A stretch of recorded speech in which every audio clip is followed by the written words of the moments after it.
vital, but supply takes time. Is direct fiscal support what is needed? This is indeed what it seems to be being suggested. And is it all a bit political that it's happening potentially as soon as tomorrow? Well, joining me now is Andy Meyer, CEO and energy analyst at the Institute of Economic Affairs. Welcome to the programme. Andy, I suppose, firstly, the big question is when the government is dealing with fiscal transfers, with pumping money in to try and help people with their bills, might that have an inflationary risk?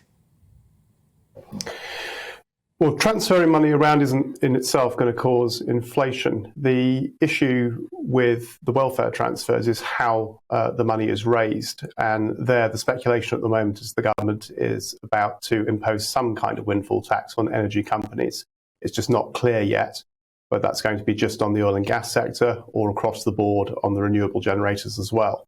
And that won't cause inflation. What's causing inflation is the shortage of supply versus demand across the world for oil and gas, and the way the policy regime has been designed to then translate those costs to us, the consumers, because the government thinks that renewable companies should be paid the same rate for their contribution to the market on the old energy schemes.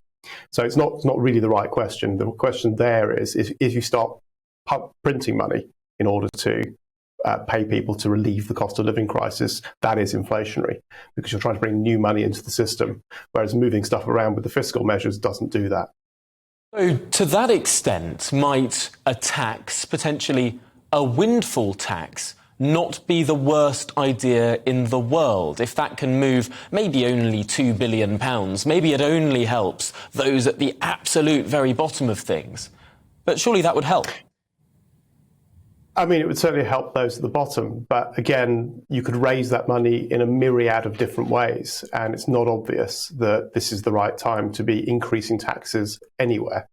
So if you decide that you're going to put a windfall tax on energy companies, what you're doing is sacrificing the long term for the short term. There will be an impact on investment. So we know the long-term solution to this crisis is an increase in the supply of all forms of energy, and particularly at the moment, oil and gas, because that's where the shortage is. If you're taxing the North Sea, you're sending a signal out that says, we don't want your investment, go away, and that will be listened to.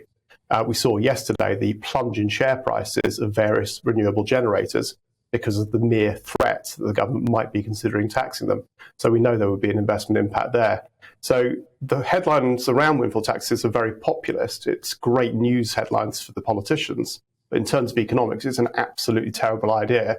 And what they should really be looking at is how they can solve the longer term problems and provide relief in the short term by borrowing if necessary. And there, going back to my earlier point, that would be inflationary, but it would help those who are most vulnerable.